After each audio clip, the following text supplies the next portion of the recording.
Mesdames, Messieurs, chers collègues, chers amis, comme chaque année, c'est un plaisir et un honneur de vous retrouver ici si nombreux pour la présentation des activités de l'école pour l'année 2016.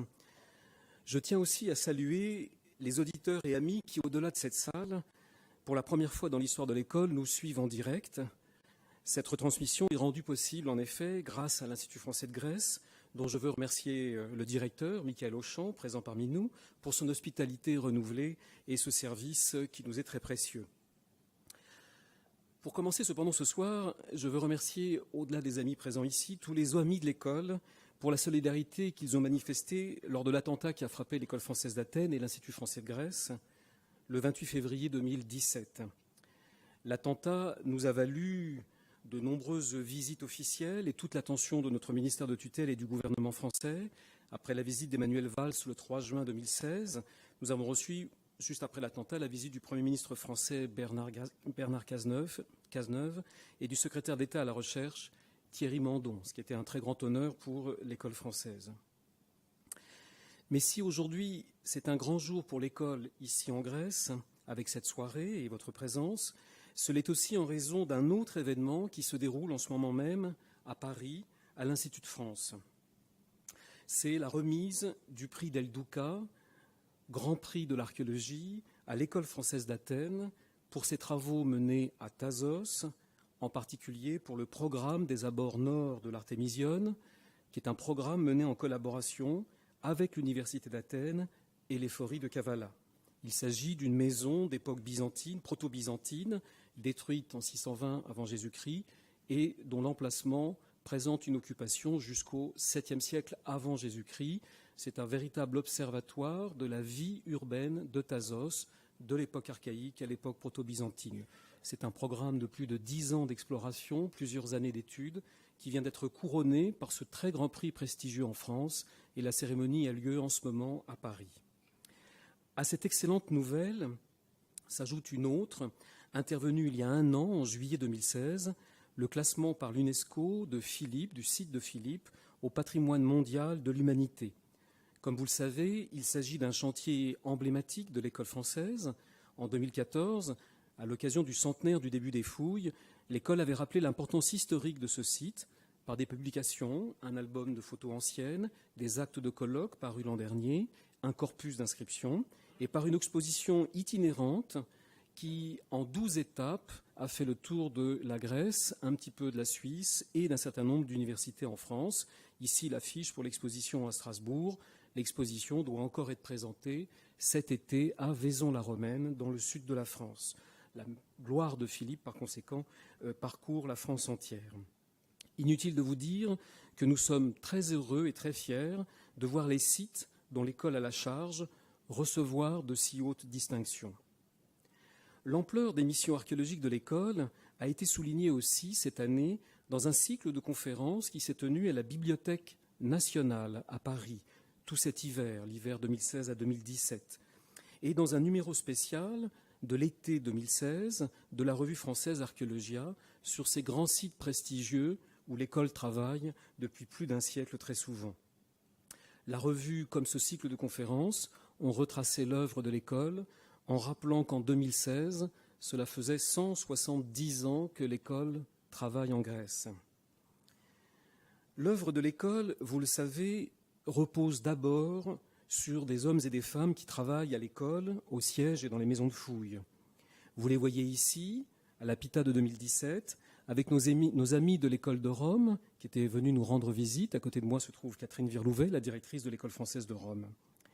À cette équipe s'est ajoutée Marie Stahl, qui prend la responsabilité du service des archives et qui a rejoint l'école ces jours-ci. Je veux les remercier tous pour leur engagement et leur dévouement. C'est à eux que nous devons tout ce travail que je vais vous présenter aujourd'hui. Cette œuvre repose aussi sur la communauté de chercheurs qui réalisent nos programmes, dont fait partie la communauté des jeunes chercheurs, boursiers et membres, dont vous avez ici la photo pour la promotion de 2016, avec Rachel Nouet, qui s'occupe de sculpture à Delphes, Raphaël Orgelet, maître de conférence à Aix-en-Provence, qui s'occupe du site de Kira, et Angelos Alachanis, chargé d'un programme sur les entreprises françaises en Grèce au XIXe et au XXe siècle. C'est donc une équipe de jeunes chercheurs derrière laquelle se trouve toute l'équipe des chercheurs associés de l'École française d'Athènes qui proviennent d'universités. Nous avons malheureusement à déplorer un certain nombre de disparitions et je voudrais ici rappeler celle de Erik Hansen, intervenu l'année dernière. C'était un fouilleur, un ami et un spécialiste d'architecture, très grand ami de l'École française d'Athènes, qui est arrivé à Delphes pour la première fois en 1954 et qui a publié de nombreux travaux, en particulier cette publication monumentale, et il la fallait bien, pour le Temple d'Apollon à Delphes en 2010, issue de sa collaboration de plus de 30 ans avec Pierre Amandry. Et la semaine dernière, nous avons appris avec beaucoup de tristesse le décès de Marie-Françoise Billot, que beaucoup d'entre vous connaissent. Membre en 1968, spécialiste de terre cuite architecturale, directeur de recherche au CNRS, elle a travaillé sur tous les sites de l'école. Et tous nos collègues, et vous la connaissez, et sur de nombreux chantiers en collaboration sur des sites relevant de l'université, du service archéologique et des instituts de recherche étrangers. Infatigable et exigeante, elle était d'une très grande générosité. Elle connaissait absolument par cœur toute cette architecture de terre cuite. C'est une très grande perte pour notre communauté. Nous aurons l'occasion d'en reparler plus tard dans l'année. L'activité scientifique de l'École française d'Athènes en 2016 a été très soutenue. Et elle a été rendue possible grâce au soutien sans faille de notre tutelle, que je tiens à remercier, le ministère de l'Enseignement supérieur et de la Recherche en France. C'est de ce dernier, vous le savez, je vous le dis chaque année, et je vous le redis cette année, que dépend le réseau des écoles françaises à l'étranger, dont dépend l'école dans laquelle l'école française est intégrée, l'école française d'Athènes. L'école française a créé le site internet de ce réseau que vous trouverez à l'adresse qui est indiquée. Vous trouverez l'ensemble des activités de l'école française de Rome, de l'école française du Caire et de Madrid et de l'école française d'Extrême-Orient. Vous verrez que ce réseau très uni se soutient et permet de développer des programmes que nous n'avions pas jusqu'à présent. Je vous signale un programme, Archéologie du sacrifice, qui a été porté par l'École française de Rome et l'École française d'Athènes, et qui a vu un certain nombre de colloques, le tout dernier, Côtoyer les dieux, qui s'est tenu en 2016 à l'École française d'Athènes, ici. Un autre programme, Paysage sonore, qui de 2012 à 2016 a multiplié les colloques entre Le Caire, Rome, Paris et Athènes sur la musique antique. Ici, un colloque qui s'est tenu à Paris sur la fabrique du sonore et qui est la matrice d'une future exposition au Louvre-Lens en France avec les collections du musée du Louvre, du musée du British Museum et du musée d'archéologie de Berlin pour une exposition qui sera inaugurée en septembre 2017. Nous aurons l'occasion de vous en reparler. Ce réseau est par conséquent pour nous un moyen de développer encore plus nos moyens de recherche et de présentation. Je veux remercier aussi le ministère français des Affaires étrangères pour son soutien renouvelé, en particulier notre ambassadeur ici à Athènes, son Excellence Christophe Chantepie, et à Chypre, son Excellence René Trocaz. En Grèce et à Chypre, je veux remercier les autorités qui nous ont soutenus dans chacun de ces pays, tant au ministère, ici à Athènes, Madame la secrétaire générale du ministère, Madame Maria Vlasaki, et l'ensemble de ses services, la directrice générale des antiquités, les antiquités préhistoriques et classiques, des antiquités byzantines, la directrice des écoles étrangères qui suit de très près nos travaux, et ainsi que le service des anatyloses, et bien sûr, sur chacun des sites, le personnel des éphories et leurs directeurs ou directrices, dont nous recevons à chaque fois l'aide et le soutien dont nous avons besoin, depuis l'éphorie de Kavala jusqu'à l'éphorie d'Héraclione, en passant par la Béotie, la Phocide, les Cyclades, l'Argos et le Lacitie, l'ensemble de ces départements dans lesquels nous travaillons et qui couvrent toute la Grèce. À Chypre, c'est avec le département des Antiquités et sa directrice que nous traitons, et notre collègue qui est en poste à Limassol. Grâce à eux, le travail se déroule sur l'ensemble de l'année et nous pouvons réaliser la totalité de notre programme.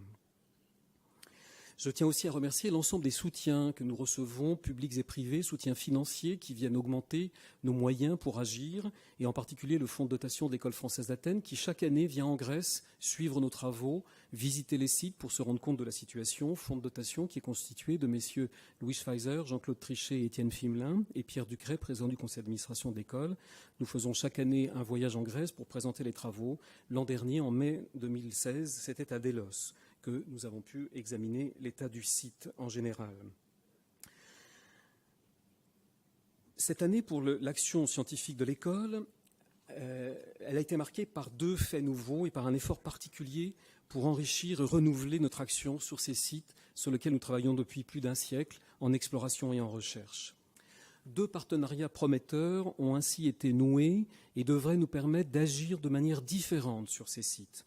Le premier partenariat est un partenariat avec le musée du Louvre, le musée de Delphes et l'École française d'Athènes, avec une convention qui a été signée en novembre 2016 pour un échange d'expertise, de compétences et de projets d'exposition entre les 2 musées, le musée du Louvre et le musée de Delphes, avec des programmes de recherche à la clé et de restauration. Le premier programme identifié, qui a commencé à être réalisé en 2017, c'est un programme sur l'Aurige de Delphes, restauré, étudié et publié dans les années 50. Il va faire l'objet maintenant d'une nouvelle étude complète avec des moyens modernes d'analyse des bronzes. Ici, des analyses menées par fluorescence X portable par une équipe du musée du Louvre et du laboratoire du musée du Louvre, le C2RMF, qui est venu au mois d'avril 2017 mener les premières analyses sur cette statue. Un deuxième volet sera monté en 2018 et nous devrions savoir tous les secrets de fabrication de cette magnifique statue des collections du musée de Delphes. Deuxième partenariat noué en 2016 et qui porte ses fruits, un partenariat entre la surintendance de Pompéi, l'Éphorie des Cyclades pour le site de Délos et l'École française d'Athènes, dans le cadre du comité franco-grec de Délos qui a été créé en 2015 et qui est un comité qui se dédie entièrement à la question de la gestion, de l'aménagement et de la restauration du site pour une meilleure visite des touristes et des visiteurs de ce site toujours très nombreux. Ici, dans ce programme, est envisagé non seulement des projets d'échange de compétences entre la surintendance et les forêts des Cyclades et l'école, mais des projets d'exposition. Une première visite à Pompéi a eu lieu en mars 2017, une seconde à Délos avec la surintendance en mai 2017. Une convention devrait être signée avant cet été et les premiers travaux en commun devraient pouvoir être réalisés assez rapidement.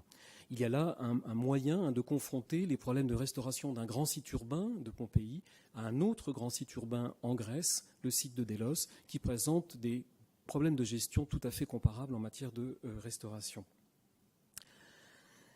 Par ailleurs, l'école, pour étoffer son action à Délos, a favorisé la création d'un atelier de Délos en partenariat avec l'école d'architecture de Strasbourg et l'école polytechnique d'Athènes, rassemblant des étudiants architectes qui réfléchissent sur le meilleur moyen d'exploiter et d'aménager le site pour le confort des visiteurs avec un certain nombre de propositions.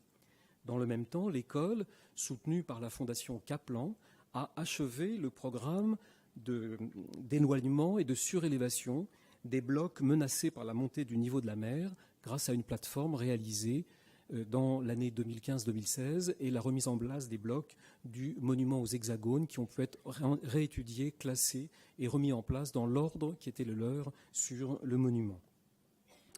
Comme vous le savez, l'école déploie des programmes de recherche dans le cadre de 2 sections, la section antique et la section moderne. La première dirigée par Amélie Perrier qui nous a rejoint en 2016, en septembre 2016. La seconde par Tassos Anastassiadis qui nous a rejoint en janvier 2016. L'action de l'EFA apparaît sur cette carte. Plus de 85 opérations, dont 11 opérations de terrain de type varié. Je présenterai bien sûr ce soir juste un choix, c'est impossible de tout parcourir. Désormais, il existe d'autres moyens pour vous informer. Vous trouverez en ligne le rapport d'activité annuel de l'école sur le site pour les années antérieures. Celui de 2016 va être bientôt chargé. Vous avez aussi depuis peu une lettre d'information qui vous est envoyée. Vous pouvez vous y abonner. Elle paraît 3 fois par an et vous donnera la suite des informations au fur et à mesure de l'année. Vous connaissez aussi le Facebook de l'école qui vous tient au courant au fur et à mesure de l'ensemble de ce qui peut concerner l'école. Cela me permet ce soir de me concentrer sur quelques faits qui me paraissent manifester le renouvellement de l'école et l'appétit qu'a toujours l'école d'aller de l'avant et de créer de nouvelles recherches. Le premier exemple que je vais prendre, c'est le site de Délos, qui, pour l'année 2016, a été particulièrement emblématique des efforts que l'école déploie en matière scientifique et en matière de restauration. Bel exemple de la capacité d'établissement à agir par tous les moyens et sur tous les espaces, je dirais, puisque nous avons agi aussi bien sous la mer, sur la terre que dans l'air. Premier programme, un programme de photogrammétrie mené avec la société, avec un mécénat de la société Iconem, qui est une start-up française spécialisée dans l'imagerie aérienne et la photogrammétrie. Nous avons, grâce à cette société, nous sommes en train de réaliser le modèle 3D en 3 dimensions du site de Délos, donc plus de 3 km², 70 000 clichés pris en une seule campagne. Le montage est quasiment réalisé. Le modèle sera présenté au mois de novembre 2017 cette année. C'est un modèle qui sera ensuite accessible en ligne et vous pourrez vous promener à Délos comme vous vous promenez actuellement à Pompéi, le modèle 3D de Pompéi qui est sur le site de la surintendance. Deuxième programme, cette fois-ci que je veux vous signaler, de terrain. Nous sommes avec les pieds sur terre cette fois-ci. C'est la suite du programme que je vous avais signalé en 2015 à la recherche de l'hippodrome de Délos, connu par les inscriptions, mais non encore localisé avec certitude sur le site. En 2015, des carottages avaient été réalisés entre la palestre du lac et le sanctuaire d'Agnos, dans un grand espace libre de tout monument. Les carottes ont été analysées dans le laboratoire de l'École française, au laboratoire de restauration, et ces carottes montrent qu'en effet, à cet emplacement, le vaste méplat qu'on aperçoit est en réalité entièrement artificiel, sur plus de 4 mètres d'épaisseur. On a donc là une intervention de très grande ampleur dans le paysage délien, qui n'est pas du tout naturel, comme on pourrait le penser, mais qui est ici entièrement artificiel. Et la découverte intéressante, c'est que nous avons en plusieurs endroits la trace de très longues couches blanches qui marquent vraisemblablement l'installation de la piste de course de cet hippodrome. Les résultats ont été présentés au colloque sur les hippodromes organisé avec l'Université d'Athènes qui s'est tenu au mois de février 2016, colloque dans lequel il a été aussi discuté l'emplacement de l'hippodrome de Delphes avec 2 hypothèses qui ont été présentées à cette occasion. On a là une discussion qui est tout à fait intéressante et une recherche très intéressante sur ces monuments peu connus de l'Antiquité grecque. Troisième type de programme, cette fois-ci sous la mer, pour la première fois à Délos, des équipes françaises, en collaboration avec l'Ephorie sous-marine, ont plongé le long des côtes de Délos avec une mission de topographie et de bathymétrie. Il s'agissait d'explorer les fonds marins pour recenser les vestiges immergés. En effet, on sait que le niveau de la mer dans l'Antiquité était à peu près 1,50 m à 2 mètres plus bas qu'aujourd'hui. Et donc recenser l'extension des vestiges immobiliers, essayer de retrouver le trait de côte antique et localiser, pour une première campagne, les épaves à proximité. Les résultats ont été tout à fait remarquables pour la localisation, grâce à des plongées et des relevés qui ont été faits par les topographes et les architectes des 2 équipes. La bathymétrie a été réalisée en collaboration avec l'Institut océanographique de Grèce, qui a mené plusieurs campagnes pour enregistrer les fonds marins, les mesurer par des sonars, de façon à établir les courbes de niveau dans le détroit marin sur la côte ouest de Délos, entre Délos et Rhénée. On a maintenant des mesures très précises du fond. Vous avez ici la carte à votre droite qui manifeste la profondeur de ces fonds.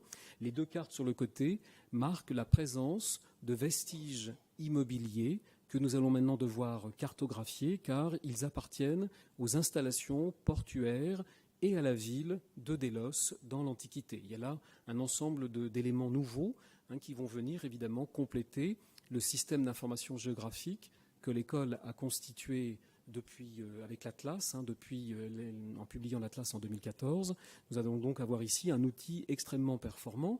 Le succès de cette campagne nous a conduit à monter une collaboration avec l'Ephorie sous-marine, l'EIE, le centre de recherche grec, et l'Université de Birmingham pour l'année 2017 et pour les années qui viennent, de façon à compléter cette recherche sur la côte est, cette fois-ci, et autour de Rhénée. Il y a là des résultats très prometteurs qui nous permettront de mieux comprendre ce sanctuaire d'Apollon, qui était aussi une très grande ville, mais qui était surtout un très grand port de la Méditerranée orientale. Dernier programme que je vais vous présenter à Délos, qui est un programme plutôt d'études cette fois-ci, mais qui montre un peu la variété des angles d'attaque que nous pouvons aujourd'hui développer sur les sites de l'école. Le programme qui a porté sur l'hygiène et l'environnement. Vous vous souvenez que depuis quelques années, je vous parle de ce programme qui a commencé en 2012 et qui s'est achevé en 2016, où il s'agissait de cartographier et de faire l'inventaire de l'ensemble des latrines privées et publiques du site de Délos. Ce sont des pièces qui jusqu'à présent n'avaient pas été étudiées, donc on a maintenant une typologie, on a une étude de tous les équipements qui sont présents dans ces espaces. Le point intéressant ici, c'est que cette étude s'est accompagnée de prélèvements dans les enduits, et les enduits, ces prélèvements, ont donné des informations très intéressantes. D'une part sur le paléo-environnement et d'autre part sur la paléoparasitologie. Sur le paléo-environnement, un certain nombre de pollens se trouvaient pris dans ces enduits, et nous pouvons aujourd'hui confirmer ou au contraire apprendre un certain nombre de choses sur la végétation à Délos au 2e, 1er siècle avant Jésus-Christ, avec très peu de zones boisées, sauf autour du quartier du Théâtre, où on a beaucoup plus de traces d'arbres dans les enduits de ces pièces. La présence de plantes liées aux conditions arides et d'un certain nombre de cultures de céréales, d'oliviers, de noyers, de vignes, ainsi que des noisetiers et des tilleuls, avec des traces de basilic aussi, attestées par les pollens.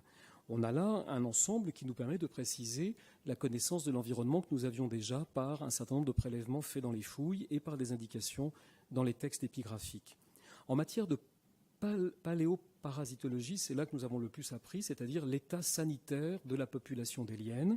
Contre toute attente, alors qu'on est dans une ville où les installations sanitaires sont nombreuses, il y a plus d'une centaine de toilettes dans l'ensemble de la ville, avec des points d'eau, des citernes, une distinction entre les eaux potables et les eaux usées. L'état sanitaire de la population n'était pas très bon. Les prélèvements donnent la trace de 3 ou 4 parasites particulièrement tenaces qui devaient rendre la vie aux Déliens assez inconfortable.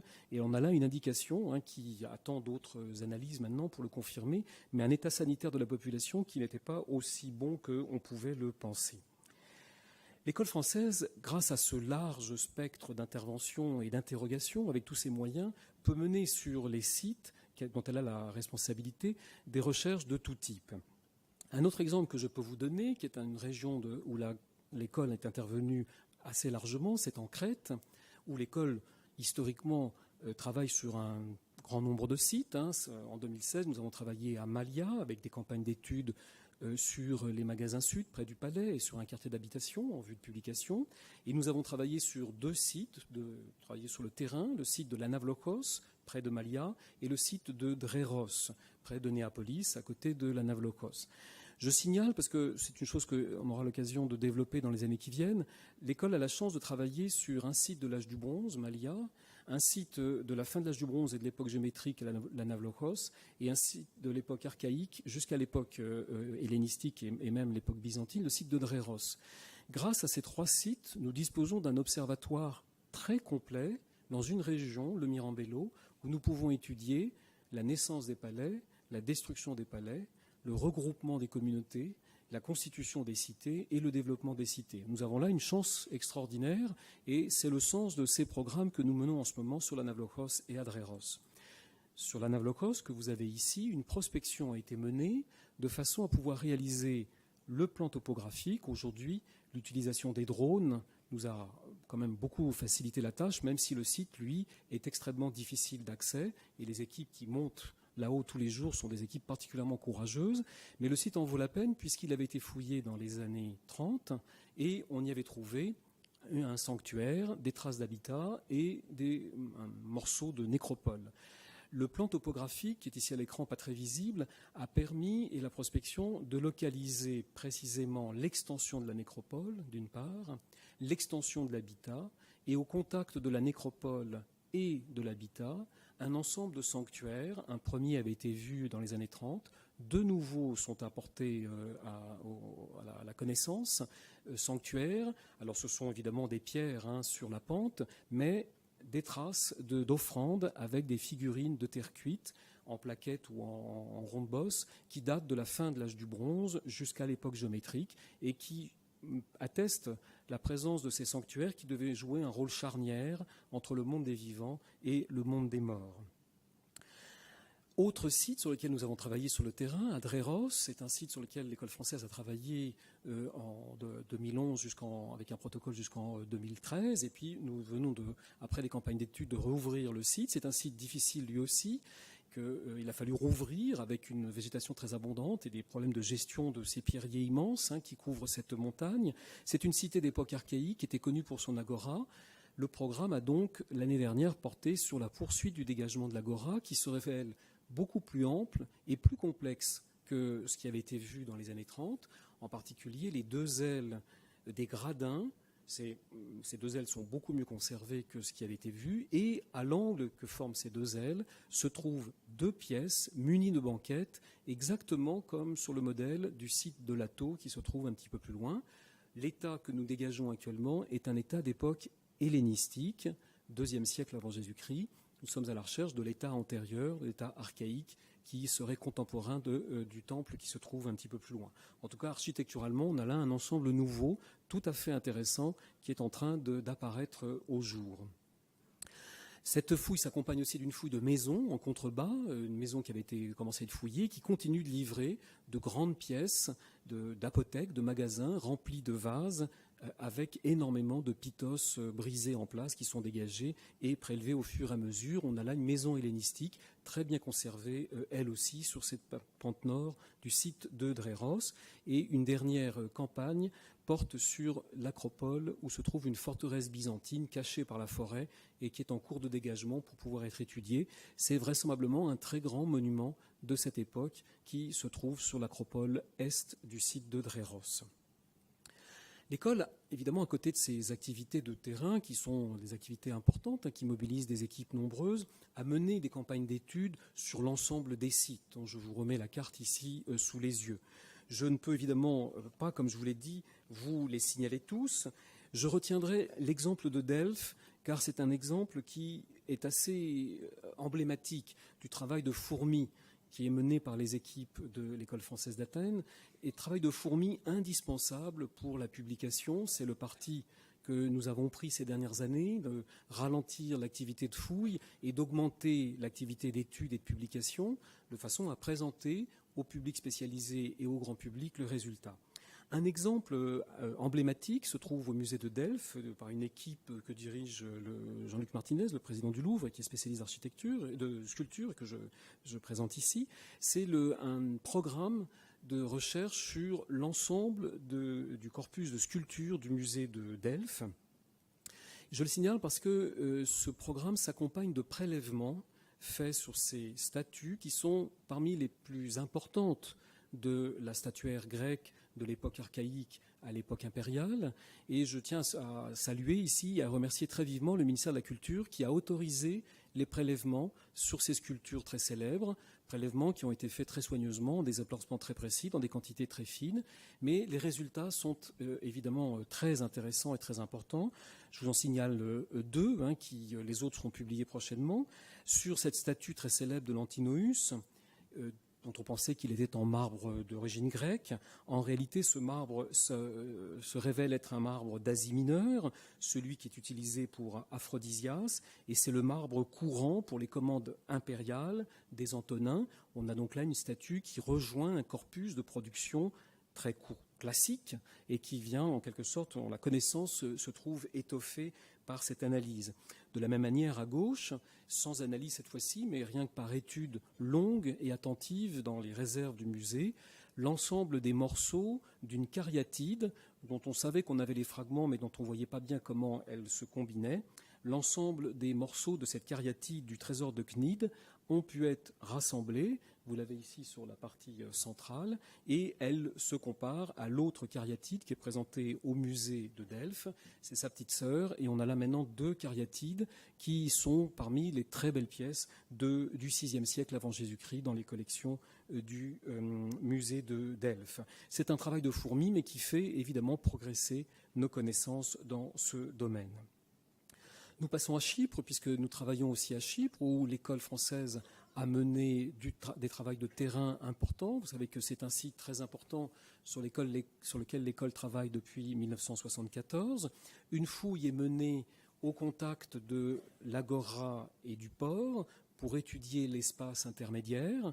Cet espace intermédiaire a livré un ensemble de bâtiments importants avec une phase de la fin de l'époque hellénistique et une phase de l'époque impériale, du matériel, de très nombreuses monnaies et un objet en faïence représentant une divinité égyptienne qui s'est trouvée pris dans un remblai, ainsi qu'un certain nombre de traces d'ateliers, notamment d'ateliers de pourpre. On a là une zone qui est intéressante puisqu'on est au contact du port. Le port d'Amathonte, par ailleurs, va être très prochainement publié puisque nous en avons reçu le manuscrit et il est en cours de production. C'est là aussi la reprise des publications sur le site d'Amathonte. Le site d'Amathonte a fait aussi l'objet d'une exposition en France et d'une réexposition complète des collections au musée de Limassol pour accompagner cet effort de l'École française d'Athènes sur ce site de Chypre. Autre site sur lequel l'école travaille et dont je vous ai parlé, dont je veux vous dire juste un mot parce que la découverte est vraiment importante, c'est le site de Climonas où est fouillé depuis 3 ans un village néolithique daté de 9400 avant Jésus-Christ, 22 bâtiments circulaires taillés dans le sol, avec des sols sur lesquels on trouve les outils lithiques et des fosses dans lesquelles on trouve les pollens et les graines de ces tout premiers hommes qui habitent Chypre et qui commencent l'agriculture. Il se confirme que dans les prélèvements, on a trouvé des graines de céréales cultivées, en particulier du blé amidonnier de forme sauvage. Et donc on a l'attestation pour la première fois des pratiques agricoles à Chypre pour 9400 avant Jésus-Christ. C'est une date très importante puisqu'elle est contemporaine de ce qui se passe au Levant au même moment. On a donc là une révolution dans la connaissance de la néolithisation de la Méditerranée orientale. En dehors de ces sites et de ces études que vous avez pu voir, l'école a continué son programme habituel de séminaires sur lequel je passe très rapidement, que vous connaissez, séminaires épigraphiques, séminaires numismatiques, son programme de colloques pour la section antique. Je signale juste que nous nous efforçons pour chaque colloque d'avoir en même temps une activité grand public pour essayer de diffuser plus largement les découvertes qui sont faites et les études spécialisées. Par exemple, pour ce colloque sur la musique et le monde des animaux dans l'Antiquité grecque et l'Antiquité romaine, organisé avec l'Université d'Athènes, il y a eu un concert de musique antique qui s'est déroulé sur le perron de l'École française en juillet 2016 et qui a connu un très grand succès. La section moderne et contemporaine n'est pas en reste par rapport à ce programme de la section antique. Un point important que je tiens à souligner, car c'est un effort qu'avec le directeur des études, Tassos Anastasiadis, nous faisons, la section a été marquée par un effort renouvelé de travail en profondeur. 2 nouvelles directions ont été retenues pour cette section. Production de données originales, développement des partenariats pour augmenter notre puissance de travail. Tout d'abord, favoriser la production des données scientifiques originales à partir des recherches sur le terrain ou dans les archives. C'est la raison pour laquelle l'école française s'est associée aux archives nationales en France et aux archives de l'État grec à travers un double colloque qui s'est tenu en novembre et en décembre 2016, dont vous avez les 2 affiches, et qui tendait à étudier les relations entre la France et la Grèce au XXe siècle à travers les fonds d'archives présents en Grèce et présents en France. C'est sur ces fonds d'archives que l'école française fonde ses programmes de recherche pour la section, en particulier le programme qui étudie les relations culturelles Paris-Athènes 1945-1975, avec 2 colloques, l'un sur littérature et politique, l'autre sur la dictature et les relations France-Grèce pendant la dictature, qui ont connu un très grand succès, le colloque sur la dictature se tenant ici à l'Institut français de Grèce. C'est sur les archives aussi que repose un autre colloque sur la Seconde Guerre mondiale dans l'Europe du Sud, qui a connu lui aussi un très grand succès. Mais la section innove désormais en agissant sur le terrain, avec des travaux d'enquête sur la Grèce contemporaine et sur l'Athènes contemporaine, avec un programme intitulé « Tendances et perspectives du commerce ethnique à Athènes », avec des missions d'enquête et d'inventaire sur le terrain de ces commerces tenus par des étrangers dans différents quartiers d'Athènes. Ce programme entre dans les programmes soutenus et publiés par l'Atlas social d'Athènes, dont l'École française d'Athènes est partenaire et dont le lancement a eu lieu en 2016.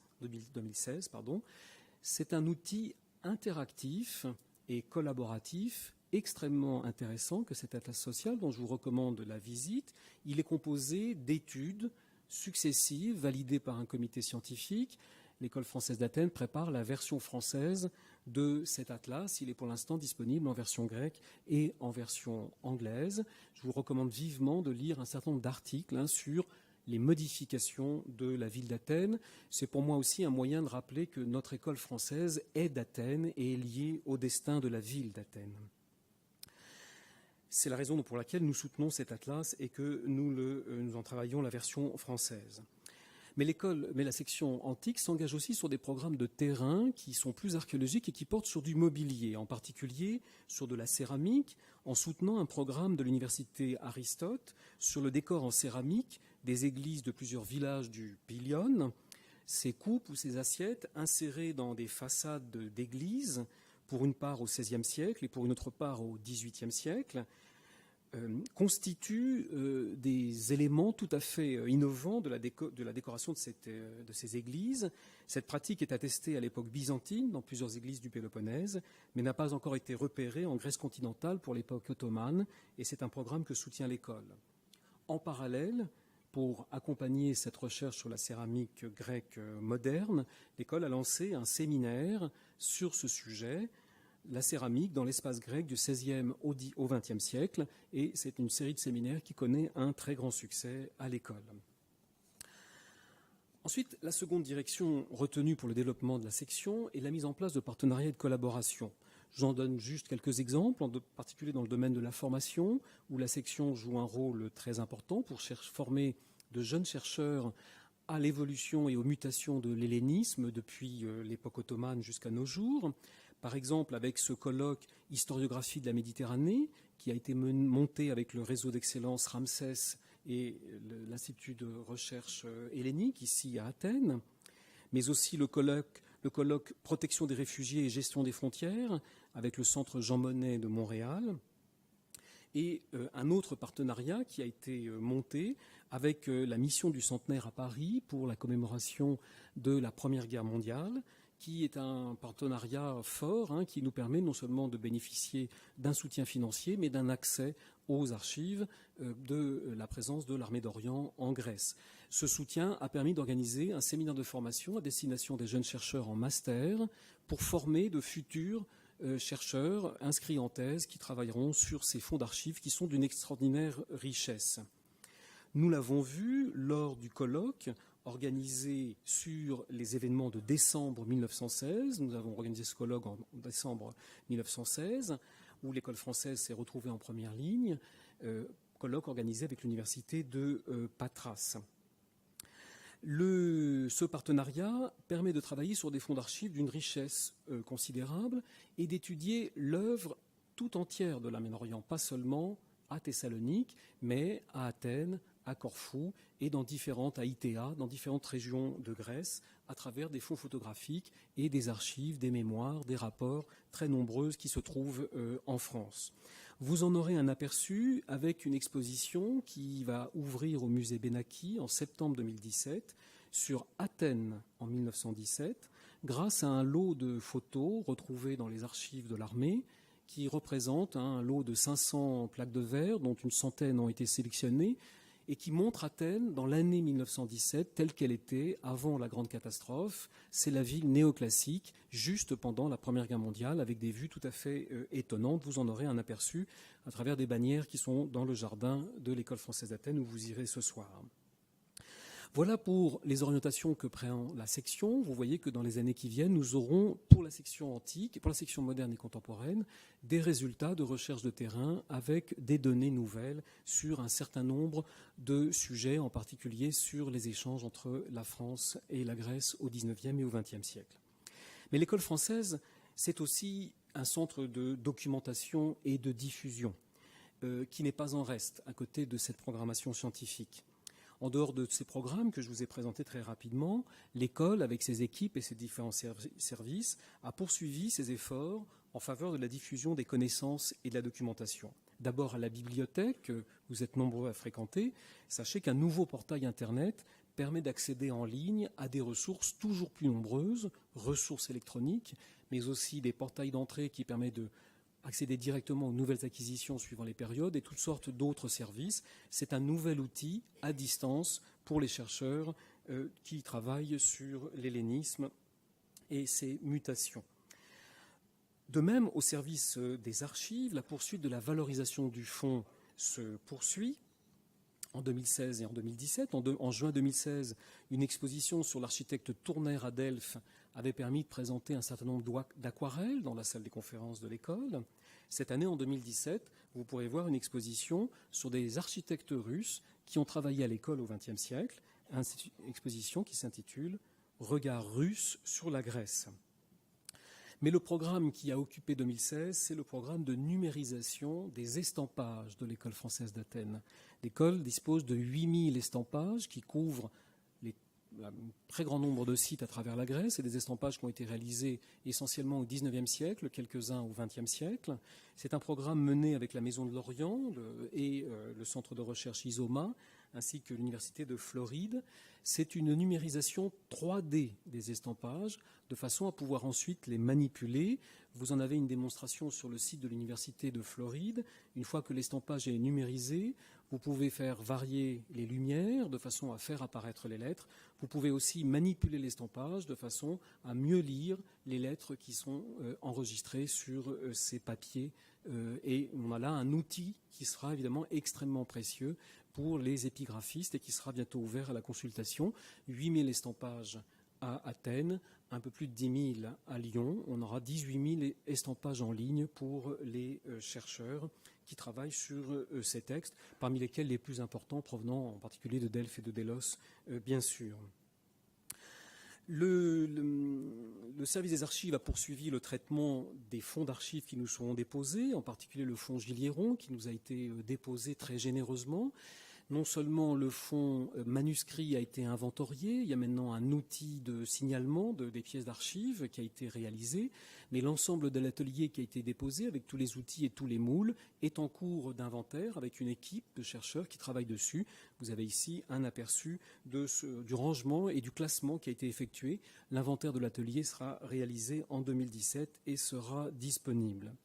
Dernier point, concernant le travail accompli par l'école pour la mise à disposition des données scientifiques, le développement des systèmes d'information géographique sur l'ensemble des sites, après Délos, Dikilitas, Soviane.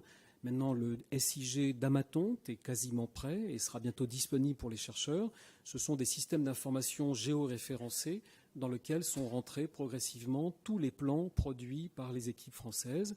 C'est un outil partagé avec les chercheurs qui travaillent sur les sites, nos chercheurs grecs et nos collègues chypriotes, bien sûr, en sorte qu'on a là un outil commun d'investigation qui est mis à disposition. Dernier point, les publications. Je vous ai dit que l'école faisait un gros effort pour remettre les publications en route et produire ces données qui ont été produites parfois il y a très longtemps.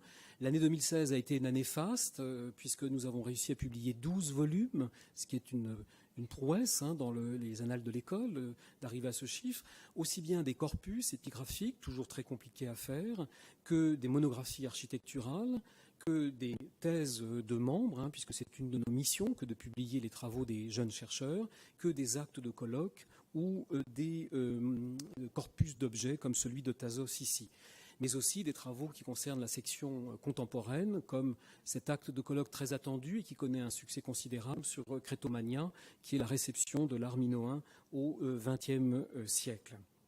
On a donc cette mission de publication à laquelle je tiens énormément, qui permet, à côté du travail de terrain, de mettre à niveau nos connaissances grâce à ces nombreuses publications. L'école a tenu aussi, malgré les événements et les tensions, à ouvrir les jardins au public athénien, comme on l'avait fait auparavant. On a trouvé, grâce à un partenariat avec l'Institut français de Grèce, le moyen, en produisant des séances de cinéma, l'an dernier avec le Mépris en 2016, en 2017, oui, on a tenu des salons, mais peu importe, et je vous signale, la vente promotionnelle de livres qui a lieu en ce moment et qui se termine demain midi, ici à l'école. Nous avons donc tenu ce cycle de cinéma avec l'Institut français et avec la projection d'India Song la semaine dernière. C'est pour moi l'occasion, et je veux le signaler, de réaliser un vieux rêve, que d'avoir un cinéma d'été dans les jardins de l'école, ouvert très largement. C'est aussi un moyen de rendre un hommage inattendu à nos anciens. Projeter India Song avec Delphine Seyrig, pour un membre de l'école d'Athènes, ce n'est pas indifférent, puisque Henri Seyrig, son père, était ancien membre de l'école française d'Athènes et il avait son bureau juste au-dessus du terrain de tennis où a été projeté le film India Song. Et c'est pour moi un hommage discret mais fervent à un des très grands anciens membres de l'école française d'Athènes qui était Henri Seyrig. C'est surtout pour moi l'occasion, en ouvrant les jardins aux Athéniens, de renouer le lien historique de notre école avec Athènes pour mériter mieux que jamais notre nom historique d'école française d'Athènes. Je vous remercie pour votre attention.